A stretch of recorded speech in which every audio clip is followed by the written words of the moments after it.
राम राम जी। जय श्री राम साथियों। उम्मीद करता हूँ आप सभी बहुत बढ़िया होंगे, स्वस्थ होंगे। मेरे आज के एक और नए व्लॉग में मैं आप सभी का बहुत बहुत स्वागत करता हूँ।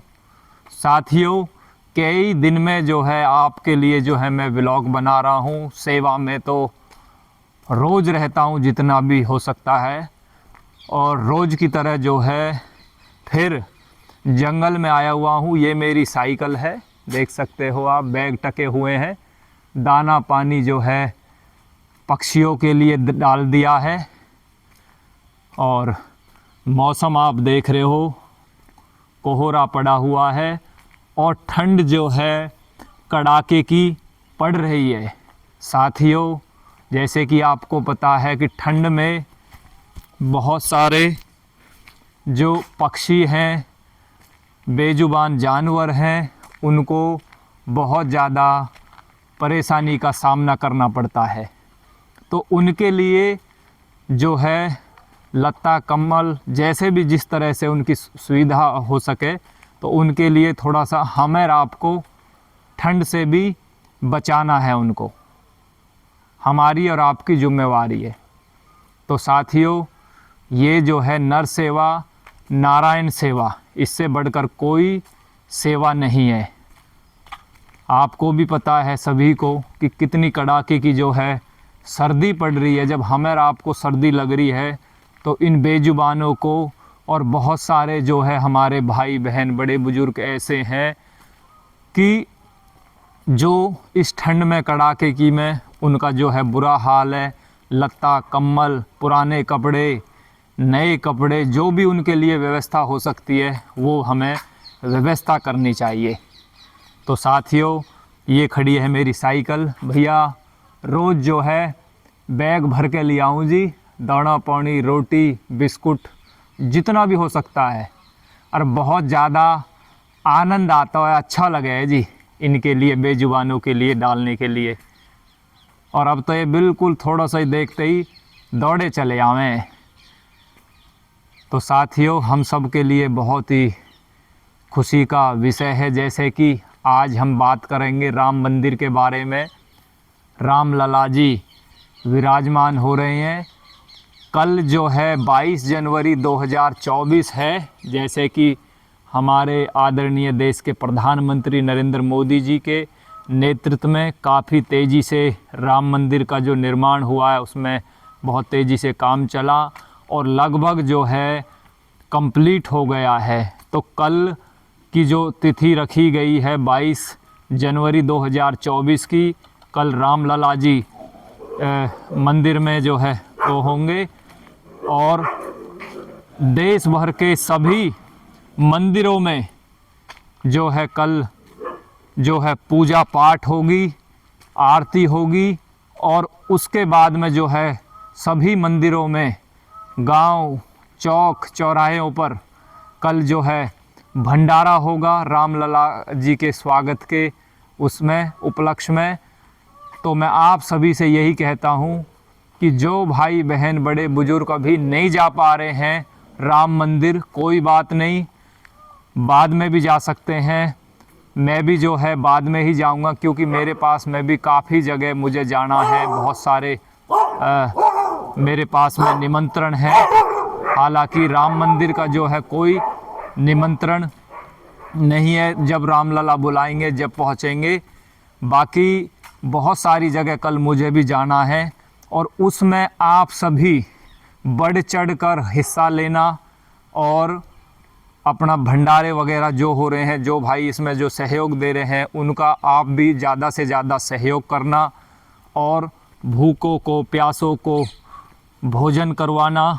और हमेशा के लिए साथियों, आज मैं जगह जगह देख रहा हूँ जय श्री राम के, जय बजरंगबली के, भारत माता के नारे लग रहे हैं। बहुत अच्छी बात है, लगने भी चाहिए, हमेशा लगने चाहिए, क्योंकि भारत माँ हमारी माँ है।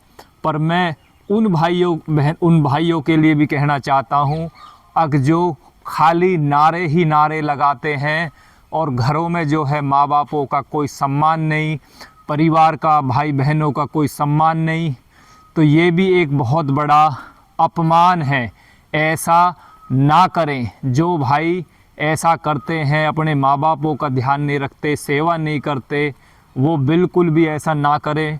मेरी हाथ जोड़कर रिक्वेस्ट है, प्रार्थना है कि अपने माँ बापों की सेवा करें, परिवार को साथ लेकर चलें। आज हम बात करेंगे राम जी की। राम और लक्ष्मण जी के आदर्शों पर हमें चलना है। राम जी की माता जी ने जो है 14 साल का वनवास दे दिया था। उस समय पर भी राम जी के चेहरे पे किसी तरह की कोई निराशगी नहीं थी। आज सुबह ये तय हो रहा था कि भाई रामलला जी का आज राज तिलक होगा, और शाम को संदेश ये आता है माँ का कि तुम्हें 14 साल का वनवास काटना पड़ेगा। तो 14 साल का वनवास भी काटा, और राम लक्ष्मण जैसे भाई, भरत जैसे भाई ऐसे थे कि भाई अगर जा रहा है तो हम भी ज़मीन पे ही लेटेंगे। मतलब इस तरह का एक प्यार था, भावना थी। और ये राम जी के अंदर जो है कण कण में जो है ये चीज़ें थी, और सही रास्ते पे चले, सच के रास्ते पे चले। इसीलिए उनका जो नाम है पुरुषोत्तम रखा गया है। मर्यादा पुरुषोत्तम इसलिए रखा गया है कि उन्होंने मर्यादा में रह के सभी काम करे, सभी का सम्मान करा। एक टाइम ऐसा भी आया जब लंकेश के पास में, लंका की तरफ जब पहुँचे, तो पहली बार ही विभीषण और राम जी की मुलाकात हुई। तब भी उन्होंने विभीषण को एक अतिथि के रूप में उनका स्वागत किया और उनको बुलाया, तरीके से अपनी बात रखी। तो साथियों, मैं यही कहना चाहता हूँ कि राम जी के, लक्ष्मण जी के, सीता माँ के ऐसे हमारे अंदर जो है संस्कार होने चाहिए। हमें इन रास्तों पे चलना चाहिए, अपने परिवार का सम्मान करना चाहिए, मिलजुल कर रहना चाहिए। ये ही राम राज्य है। अगर आज हम बात करते हैं राम राज्य की, तो ये ही राम राज्य है। इससे बढ़कर कुछ भी नहीं है। साथियों, यही मैं आप सभी से कहना चाहता हूँ। कल सब बढ़ चढ़ कर अपना जो है हिस्सा लेना, और ये ही राम राज्य है। छोटों की, बड़ों की इज्जत करो, उनकी सेवा करो, ध्यान दो, और जब कभी उनकी किसी तरह की कोई समस्या आए तो उस समस्या में उनका समाधान करने की कोशिश करो। ये ही राम राज्य है। राम राज्य किसको कहते हैं कि चारों तरफ सुख शांति रहे, राम में रहे। और राम का नाम तो जैसे भी है लेते रहो, जितना भी ले सकते हो। हरे रामा हरे कृष्णा, कृष्णा कृष्णा हरे हरे, राम राम हरे हरे। तो हमारा जो देश है ये वीरों का रहा है, ये महापुरुषों का रहा है। और हमारे देश में राम जैसे जो है, राम धरती पर आके उन्होंने जो है विनाश किया राक्षसों का। तो आज भी ऐसे हमारे देश के अंदर जो है राम है, जो तरीके से हिसाब से जो है चलते हैं। और इस तरह से जो है यही कहना चाहूँगा साथियों मैं आपको कि राम के आदर्शों पे चलना है हमें। खाली भारत माता की जय, बजरंगबली बोलने से कुछ नहीं होगा। जब तक हम आपस में मिलजुल कर एक भाईचारे की तरह अपने माँ बापों का सम्मान नहीं करेंगे, उनकी इज्जत नहीं करेंगे, तो तब तक राम राज्य नहीं है। आज हम बात करते हैं सुख की और दुख की। सुख और दुख यहीं पर है। सुख ये है सब शांति से रहें, मिलजुल के रहें। दुख ये है कि एक बेटा अपने बाप को जो है परेशान करता है, उनका सम्मान नहीं करता, उनको अब हर तरह की जो है गालियाँ देता है, तो वो दुख है। स्वर्ग नरक भी यही है। स्वर्ग ये है कि घर में, परिवार में जो है शांति रहे, और नरक ये है कि जीते जी बच्चों के सामने जब बाप को बहुत सारी बेइज्जती सहनी पड़ती है, उनको बहुत सारी चीज़ों का सामना करना पड़ता है, दिक्कतें होती है, उनकी औलाद, उनके बच्चे उनका सम्मान नहीं करती है, ये नरक है। तो साथियों, सब कुछ यहीं पर है।